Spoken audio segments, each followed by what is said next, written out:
Get into talking about rejoicing, which is the noun version of the Hebrew word simcha. And so we're dealing with the idea of simcha. So it's talking about rejoicing after Sukkot is what I have here. And the simcha, uh anybody want to tackle that?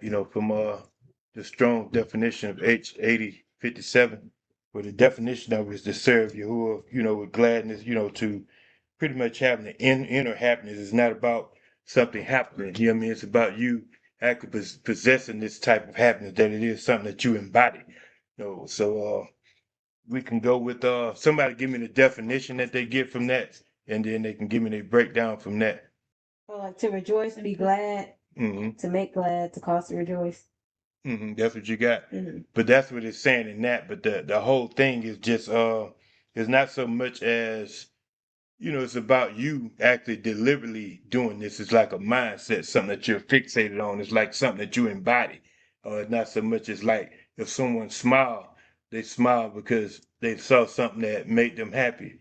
And then they would go back to how they was prior to smiling. You know what I mean? Like that. And it may not be that state of being. But when you're saying the word simcha, it's saying that you actually, this is you. Like you are, doing this. Like this is something that you deal with. Like someone have a sad conscience, a sad countenance. I mean, in this case, you have a rejoiceful countenance. You know what I mean, like that, and that's what it is. This is a part of you. This is a state of being for the most part. Numerical value. Want to start? Everybody know the sheen. Y'all want to start with that? The numerical value of the breakdown. 300. It's consume, teeth, destroy, sharp. Mm-hmm. Men. I mean, I'm calling it out. I want you. I know y'all know Water, it. Yeah. chaos, flow, life. And it's sporty. Okay. Okay. Cat is 8, is fence, inner room, protection, separation. And the hay is 5, is look, behold, revelation, breath. Reveal. So you put it together, it's like a consuming, flowing inner revelation of joy. So what does it give you as a whole in numerical value as a whole? What do you have? The number? We get the numbers up. Mm-hmm. You got the 300, so it gives you the advantage. So you go 340. 48 plus 5. That's right, yeah. So you start with your biggest numbers, yeah, so it's 353. That's right. What do you say it mean again? So Where did joy come from? so we said Sheen was the consuming, Mem was the flow, Kate was the fence protection, Hay was the whole. I guess since you know what the word means to rejoice, it means Mhm. joy. So what we put all together is a consuming, flowing inner revelation of joy. Mm-hmm. It's joy that flows from within, a divinely inspired gladness, not depend on circumstances, but it's Mhm. bringing from being connected to Yah. That's what I have. Inner happiness, inner gladness. It's a state of being. It's Mhm. like a meditated state of joy. That's what you're in. You're in a fixated state. You're there. It's nothing that you have to do. This is you. This is what you embodying right now. Just like rejoicing can be equivalent to someone that you say has a evil ruach. I mean, that's what they have. That's a part of them. It ain't actually them, but this is what they're actually operating in. It's the same thing. It's not just coming and going. They have this. It's attached to them. And it's the thing when you deal with Simca, it can be attached to you, a part of you, a part of your mindset. And so that's what I got when I was looking into that. Now, anybody else want to comment, you go ahead. We're not really trying to. We just if anybody got one, you can give a separate comment, because it's not limited. But that's actually the root of it for the most part, a state of being. If not, we're going to Devarim 16, 13 through 15, dealing with this from a household and community standpoint, based on the commandments that the Most High told us to do. So Devarim 16, 13 through 15. Devarim 16, 13 to 15. You should keep the feast of Sukkot 7 days, after you have gathered in your threshing floor and your wine, and you shall rejoice in your feast, you and your son and your daughter, and your manservant and your maidservant, and the Levite, the stranger and the fatherless, and the widow that are within your gates. 7 days shall you keep a solemn feast unto Yahuwah Eloheka, in the place which Yahuwah shall choose, because Yahuwah Eloheka shall bless you in all your increase, and all the works of your hands, therefore you shall surely rejoice. Mm-hmm. And it's the thing, I mean, you're rejoicing, and it's showing you a benefit in this particular scenario here. Like, and you're rejoicing, this is what he's going to do, but you have to rejoice. It's like, it's not saying that it's going to happen if you're not rejoicing, you know what I mean? But he wants you rejoicing. It's like there's like there's a condition on this. Like if you're not rejoicing, then what happens to the individual that don't rejoice? Does this not happen to them? Do they not get the the increase in the bureaucracy? So kind of what you look at from that standpoint. And this is actually done from this actually concept of community. It was a word I had for community. Remember right offhand. But anyway, this is what this done from a community standpoint when it comes to this part of rejoicing, because this is as a whole. Dealing with giving thanks Todah. So let's go to Psalm 33, 1 through 3. Rejoice in Yahuwah, O ye righteous, for ye praise is comely for the Yashraim. Praise Yahuwah with harp, sing unto him with the psaltery and with an instrument of 10 strings. Sing unto him a new song, play skillfully with a loud noise. Okay, and it's showing you that this is a part of rejoicing. Dealing with the actual instruments, saying, play skillfully with a loud noise. And that's not saying, that you have to play a certain particular thing. Like it can be done with your voice, but he's saying skillfully. He wants you to make sure that you put your all into this. This is something that he wants you to do. So when you see this, he doesn't want anything. So when I see this right here, this just brings the question when I think somebody is actually not giving their all, or if it seems like they're playing and not really coming forth with it, just bringing it from that place where they actually bring it. It's like the Most High knows what you got and what you can offer. It's almost like when you deal with Cain and Abel's offer. When you come before the Most High, if you rejoice and you come before the Most High, it's not saying that you can't just wing it, but if you have your best, He wants you to bring your best before Him. And this is what He wants you to do. So there were people that was actually skilled to do this. It didn't seem like a free fall. You know what I mean? Like that, where anybody just got a chance because like you learn this stuff in the Christian church. Oh, it's okay, just come on, pull you out. But in this particular case, he wanted to be skillfully.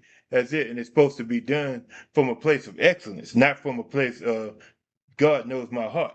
I mean, like that. And then you bring Pookie or whoever up there to sing because they were singing on the street. And just because he's doing it, you just offer it unto him. That's almost equivalent to offering up strange fire before the Most High. Because you have those that are skilled and they're not getting a chance to go forth because you're feeling sorry for someone that wants to sing, but they don't have it. And that's not skillful before the Most High. That's you compromising because of emotions and feelings. But this is a function. So if we say skillful, if it's someone that is skilled, let those that are skilled go there or teach that one that's not skilled how to get to that point in this particular setting. Not saying that you can't sing before the Most High, but in this case, it says skillfully. So that means that there's an exception. I mean, like for those that are skilled, like they have to come forth, and that means that they get first bids, first deals that going forth before the Most High with this. Now, he don't want it any kind of way. In some cases, you don't just wing it and do whatever. And it's like you learn this stuff, lawlessness through most religions that just said, come on, the poor child, the poor baby, poor whatever, woman, boy, girl, man, whatever, come on forth. As long as he's trying to sing for the Most High, good job. But it don't work like that. The Most, he don't want you to give no anything. He rather that person chill and let the ones that skill go forth until another time comes up where you're doing something in general. But this isn't a general situation. This is something that you're doing, one of these feasts that you're doing 3 times a year. And then this time he wanted to be skilled. So in the comments, y'all.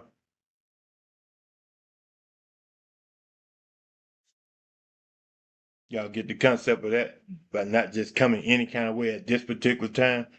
Doing these feasts, you don't just want no garbage or no loud noise coming forth. I mean, that's not supposed to happen. That's out of order. And seen it many times. To me, people just singing just to sing because they got a mouth, but that's not what you want. You know what I mean? You don't want that. I mean, but it's hard to say that because people that are in charge, they don't really want to enforce anything 'cause they don't even see this. They're just saying, come on, sing to the Lord. They're not saying, how it's supposed to be. He wanted to be skilled. He wanted to be something that's coming up as a sweet smell of savior before him. It's kind of like food. Like there has to be a level of excellence. If you're giving this to the people, then they want this to be this way. Any service you go to, you don't want any kind of service. They're not letting anybody go in the kitchen and cook.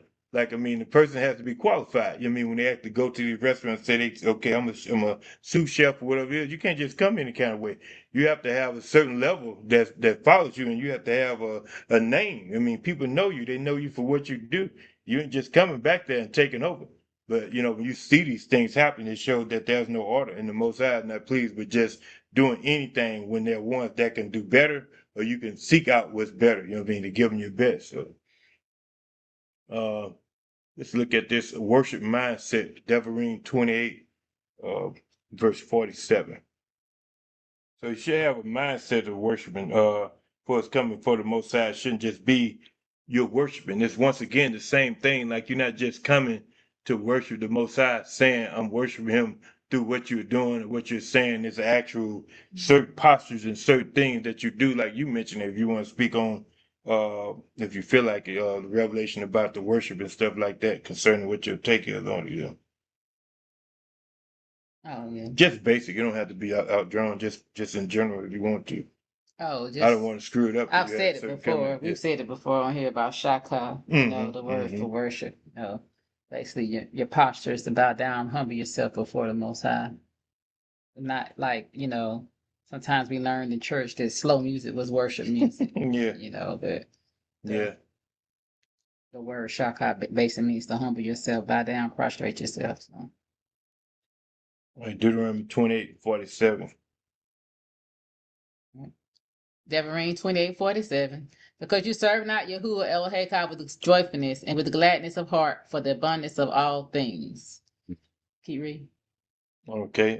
Yeah. Keep going. Therefore shall you serve your enemies, which Yahuwah shall send against you in hunger and in thirst and in nakedness and in want of all things. And he shall put a yoke of iron upon your neck until he has destroyed you. When you look at that, it said because you serve not Yahuwah with joyfulness. That's the thing. Like if you didn't do it that way, like you didn't do it with gladness of heart, so it's like you just made sure that you just gave him what you wanted to give him, but you didn't do it in a sense where you was in that state of being. It's like it matters how you come before the Most High, just like it matters before you come to a king.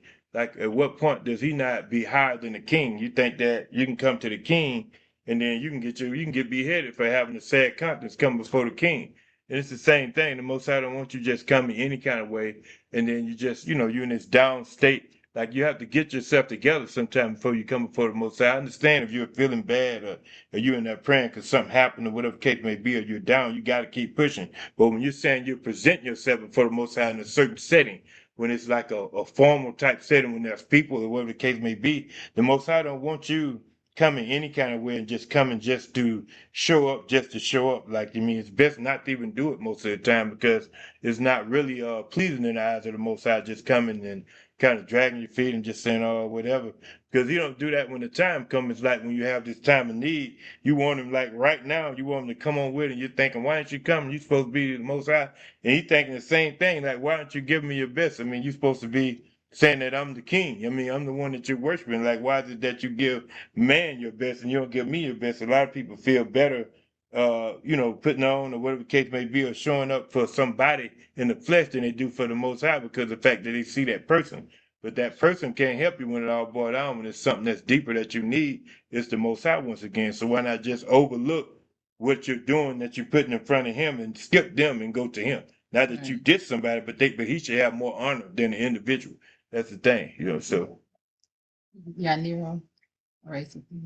I can't see it. Who that? Oh, RJ. go ahead. It just reminds me of Isaiah 29:13. Like they honor him with they lips, but they heart far from him. That's it, man. Go ahead. Don't let me catch off. I just like that one. And it also just reminds me of, like the word lay vibe, like that lamed bait. But like he Hmm. wants your whole heart and things of that nature. And then going back to Hmm. Devarim 6, verse 4 to 9. Just thinking Let's about go the to it. Shemans. He wants your whole heart, your whole Okay, soul. yeah, yeah. That's right. That's right. Oh, Yeah, yeah. he wants it all. He Yeah. wants you to give totally to him. He wants you to give totally, sell out for the whole cause. I don't want to get too off, but it's yes, that's what he wants. He wants you to do to give it all to him. You know, I don't know if you watch any sports, Jay. When you look at football, when the defense is coming, they sell out. They sell out. They come bring the blitz out just like they done gave up them outsiders. They don't care nothing Yeah. about the quarterback. They selling out. They bringing all the everything at you. You know what I mean, Yes, sir. it say he done sold out. He blitzed them. He said they don't care about the wide receivers, the corner. They coming straight up the quarterback. That's what he wants. He wants you to forsake all and come his way. And that's the same thing you're saying. Just forget it all. Just come my way, no matter what it is that's stopping you, what they think. Just sell out. That's when it get to a point when people say you crazy or you doing too much. You know what I mean? That's when all that stuff coming out. When they start saying you doing too much and whatever the case may be, that's when you know that you're getting close.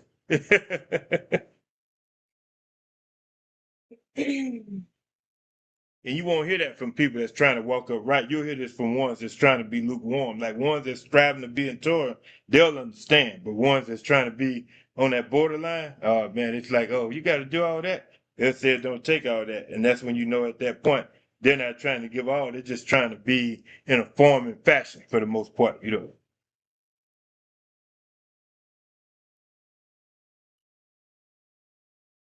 We do that one. Where we at now? So basically, we have here with no Torah, there's no joy. So if you don't have Torah, then you're not going to get it. I mean, you have to understand that you have to have. I mean, you got to think about that. Joy is what you have that's inside of it. Like we've been fed letters and fed all these different milk and everything for the most part, thinking that that's what it is. We've been putting our joy into slogans and things that were told to the Gentiles, things that sound good. But for the most part, if you don't have, like this go hand in hand, that's what you get joy from. Every gift that you have that they talked about to a Gentile is in Torah. No matter what kind of gift it is, there ain't nothing that they was gonna get prior to us that we could find in some letter. And so if they got it, then we have it also. Like we just got to understand that it's there because you can find it all. I can find it all. Wisdom, healing, all this stuff is in here. I can see at some point where somebody performed something that they talk about in the Brit Hadashah. There's nowhere that you can see something that accredited them that we're not going to get it. The Most High is not going to do that except for to the Yahudim first, then to the Gentile, because he already gave it to us already. I think it's Hebrews 13. Mhm. I think your next one was Hebrews 13, 11 through 13. All right. well, I see 13 and 15. Okay, I Right can't here. see I that. don't- Okay, I see it 13 and 15. Yeah. So we're gonna go to Hebrews 13 and 15. I don't remember Hebrews it was a read. All right. By him, therefore, let us offer the sacrifice of praise to Elohim continually. That is the fruit of our lips, giving thanks to his name. And that's the concept. When you see this right here, understand that for the most part, the Most High wants Thanksgiving. Like that's why it gets into the you'll hear in the Brit Hadashah do all things without murmuring or disputing. But when you look at that, they going back again for that. When you understand what happened to the children of Yasharal, Israel, when they was actually murmuring and disputing, what happened at that point in time? It was always something bad happened when they went to complaining. They kept complaining, why when we left in Egypt? We wish we was back there. We had meat, we had the best things. Like they would complain. The Most High actually provided light for them at night. I mean, a cloud in the daytime. I mean, he gave them food when they was hungry. He said, just don't say nothing else. Just trust me on a daily basis. Same thing. That's why when you look at when you see the model of my shop, when you see that prayer, when it's saying sometimes certain verses are changing, give us today our daily bread, give us all day, give us this day. Like you'll see the translation is still saying day by day, you're giving this to me, and I'm trusting you on a daily basis. That's what they're repeating the same stuff, you know. And so you don't have to worry about not saying that you don't plan, of course, but what it is saying that the Most High is going to make everything work out for you. He's going to make sure that you have what you need when the time comes for those things that you just can't control. Like you're doing your normal thing, but if it's something that comes to a point where there's a snag in the road and you saying, okay, look, this ain't working out, he's going to always make sure it works out for you. You're going to make sure that there's a ram in the bush that helps you to actually get to that next level where you're not concerned about. I mean, stuff like eating, like those things are simple. Like the Most High is going to feed you just as well as a mom that's a good mom will feed her baby. Because I understand we have people out here that's not right, but in general, the mom is going to look out for the kids. You know what I'm saying? They're going to make sure that she feed them. I mean, in the beginning, she's not going to not nurse that child. Like it's automatic. Like he knows he's going to get it. And it's the same thing with us. Like we got to know, just like that baby knows he's going to get nursed. We got to know that off the rip, the Most High got us. Like it ain't going to be no questions about it. Like we just have to do our part. The rest of it's going to work out. We have to understand where we're supposed to be at. Like a lot of times we can be in the wrong position or doing something he called us not to do, trying to force something, trying to put a square into a circle or something like that. If you're doing that, then at that point, he's not going to let it happen, or he may let it happen so you can fall in your face and learn a lesson because you kept pushing and pushing and you knew that he said don't do it and you went and forced it. You know what I'm saying? So we just have to make sure that we're in our own lane. That's why I talk about abiding in your own calling or making sure that you're doing what you think the Most High or you know the Most High has called you to do, not something that He's called somebody else to do that you're trying to keep up with so you can actually outdo him in the case. I mean, when you're doing that kind of stuff, get ready for a downfall because you're trying to walk in somebody else's shoes, and that's not what the Most High called you to do. Sometimes your timing hadn't came yet, and sometimes it have. But one thing I have learned is that you should be studying Torah on a regular basis every day. That's what I have learned. You should be doing on a regular basis. You shouldn't go, more than 2 or 3 days without looking at it. If you something happen, I mean, I think you should be doing it every day from my mindset. But for the most part, if you can't, at least try to make sure you're in there a couple of times a week. This is just, and that's bad advice. The good advice is every day. Because I get it. I mean, people have things going on, but it don't take a second, get into it, and just try to make sure that you're keeping intact with everything. Because right now, where we're at now, we're at a crossroad. Now we're getting ready to return back to Bereshit in the Torah portion. We return back to the beginning. So we've already finished Devarim. So we already know that Parsha is done. For that whole cycle of the year, which Parsha just mean a part. Means that it's just a section of the Torah, a portion for the most part. And so we finished that already, and now we're getting ready to go back to the beginning, Bereshit, and we're going to start from there. And this is the rehearsal of these partials to the point where you finish the whole thing. When you finish the whole thing, you keep doing it. Like ones that were growing up doing this from a regular basis, they know the Torah. They know this like the back of their hand. This is why you have to know this to a degree before you start digging off into other things like the Mishnah and all that kind of stuff, because you need to have a foundation in this. But even before you go out trying to talk to somebody that's in something different that was in this, they're going to cross you up if you don't know what's going on. You have to have a foundation that you pretty much got to go real heavy to a point where you know what you know, where you can actually have a foundation laid that's not faulty or nothing else that's mixed with anything. Once you find out Hebrew and the words and what's going on with what the meanings are and how you see these different words being displayed from the English version, you'll know that there's no way somebody can skillfully debate or try to persuade you in any form or fashion from this if they don't know Hebrew. That's the thing. Like if you pretty much just wasting your time. If they don't know Hebrew, they can't go but so far. And at some point you're gonna be just casting your prayer before swine. I mean, you don't want to do that, because if they don't know it, that means they can only follow you so far, and their fight is going to only be in regurgitating information. That's it. It's not going to be in anything that's skillful that they learn. Skipping that Devarim 13, 11 through 13 is getting to the concept of reading the Torah, HaTorah, reading the Torah. It continues rejoicing. And so continue with the mindset throughout the year. So this is the concept. When you actually get to the point where we at now, Sukkot is over, like you've done it, but you're supposed to be rejoicing during that point. And so you were rejoicing already during that point. And so, waving the lulav and stuff like that, you were actually doing everything you need to do. We had the olives and everything. We did all this like the Most High said do, and we were rejoicing before the Most High. Like the meals presented themselves, like so much stuff happened. So that was something that happened per commandment, but this is something that should be as a state of being. Like this is what you want to bring into your everyday life. You want to incorporate that type of rejoicing into your everyday life. This is what you want to incorporate, this actual physical form along with the mindset. You know what I mean? Because that's what it is. Like we can physically do something and say, okay, like in church, they'll say, I'm praising the Lord. I'm praising the Most High.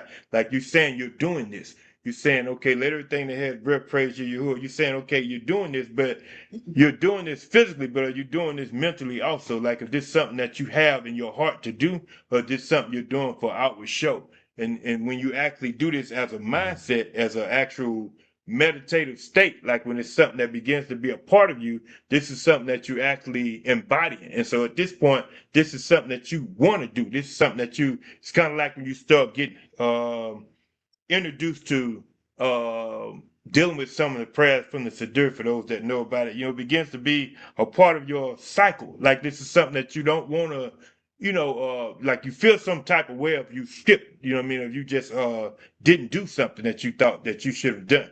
Like, I mean, you saying, okay, this is what I want to do. It needs to get to a point where it bothers you if you don't feel like that you are rejoicing before the Most High on a regular basis. This should be something that you do, not as an outward appearance, but something that's inside of you.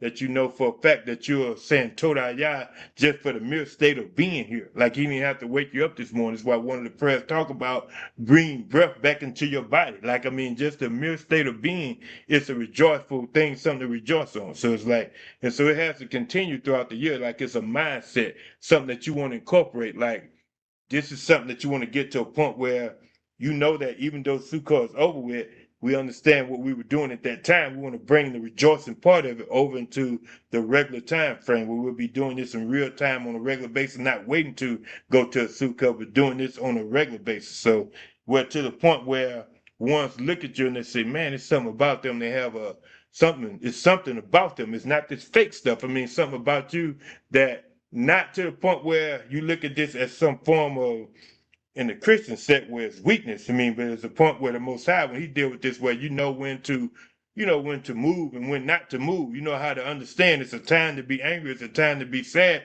But even throughout that, you're still rejoicing. And the best way I can explain that is anybody that believes in the concept of hell is the actual, the actual Most High and the power that you have that's actually going to the righteousness of him that's actually going to make that fire keep burning because of the righteousness he has to give the reward. Rewards are just that. They're not always good, kind of like we're dealing with Simcha. Well, I'm not going to get into too much more of it, but I will say this is rejoicing. But there's another word starts with an M. I can't think of it. Start with an N. I can't think of it right away, but it's the opposite of rejoicing in the righteous way. You're rejoicing in someone's downfall. And so to rejoice, there is a dual thing. Like it's not just one way. There are two ways. Somebody want to look that word up? The idea of rejoicing over someone's downfall, or like when you say don't rejoice when your enemy is being punished, for the Most High will actually hear it, and then He'll either stop it or you know what I mean, or something of that nature. Paraphrasing it. Anybody heard that one?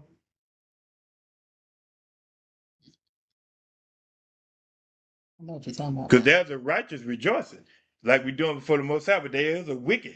You know what I mean, a wicked person that rejoices when someone is harmed. You have you evil people that do spells, they do things to people, and then they rejoice in the downfall of the thing coming into fruition that they set up, the trap they set before you. That's rejoicing, but it's not the same rejoicing as Simcha. It's a different level of rejoicing. It starts with an N. It's a wicked way of rejoicing. It's not the rejoicing in the Most High. That's a way of rejoicing when it's not done under the guidelines of what the Most High wants you to do it in. Don't know that it has a dual thing. Like all rejoicing is righteous. I mean, for the most part, it's a word. You know what I'm saying, but when you look at the concept of that word itself, rejoice, rejoicing, simcha, we understand that when you see that word by itself, it functions as a righteous joy. But when you look at the other one, it's the same action, but it's not the same word, but it's an unrighteous joy. Like it's something that shouldn't be done in the eyes of the Most High. So, Lord, y'all, we thank you for the word that went forth. We magnify your name because your word. We say, Torah, y'all, for being with us throughout this night. We magnify your name, O great King, for you alone are worthy.